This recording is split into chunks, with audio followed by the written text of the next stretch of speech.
આગળ વાત કરીએ અમદાવાદની. અમદાવાદ મનપાની સામાન્ય સભામાં વરસાદી પાણીનો મુદ્દો ગુંજ્યો છે. વિપક્ષે નગર રચના અને તંત્રની નિષ્ફળતા ઉપર પ્રહાર કર્યા છે. પેપર લીકની જેમ શહેર લીક થયાનો પણ વિપક્ષે આક્ષેપ લગાવ્યો છે.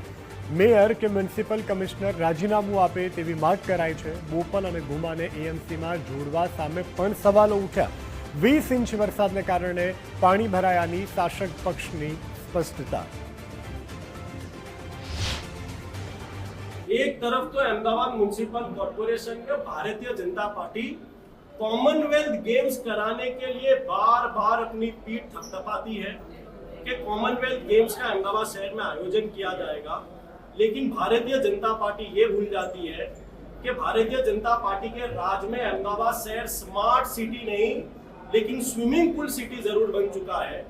2030 में भी यदि यही परिस्थिति रही तो कांग्रेस पार्टी ने ये कहा है कि कॉमनवेल्थ गेम्स में जो स्विमिंग की कंपटीशन किया जाएगा, जो स्विमिंग का कंपटीशन के लिए स्विमिंग पूल के लिए जो खर्च किया जाए उन्हें खर्च करने की जरूरत नहीं है। कोई swimming competition Bharatiya Janata party के राज में अहमदाबाद शहर की सड़कों पर किया जा सकता है। આ વખતેનો વરસાદ દર વખતે કરતા વધુ પડ્યો છે એ બધા એનાથી માહિતગાર છે. દર વખતે વરસાદ જે પડતો હતો એના કરતા ડબલથી વધારે વરસાદ પડવાથી અમદાવાદ શહેરના અંદર અમુક જગ્યાએ જે 4 ઇંચ 8 ઇંચ વરસાદ પડતો 4 ઇંચમાં ત્યાં 4 દિવસ 8 દિવસ સુધી પાણી રહેતા હતા. એની જગ્યાએ આ 16 ઇંચ વરસાદમાં બી 8 થી વધારે કલાક વગર પાણી ત્યાંથી નીકળી ગયું છે.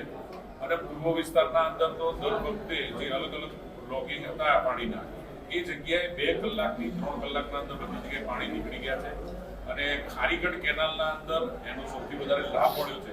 જે ફેઝ અત્યારે પૂરો થયો એના અંદર એના લીધે અત્યારે બિલકુલ પાણી ભરાયા નથી. હજી બીજો ફેઝ થશે એટલે બિલકુલ ગમે એટલો આ પ્રકારનો વરસાદ થશે તો પૂર્વમાં ક્યારેય તકલીફ પડશે નહીં. એ જ પ્રમાણે વૈષ્ણવદેવીથી લઈ અને સાબરમતી સુધીનું જે ટ્રક લાઈન નવી નાખી છે એના અંદર બી આ વખત સારો લાભ મળ્યો.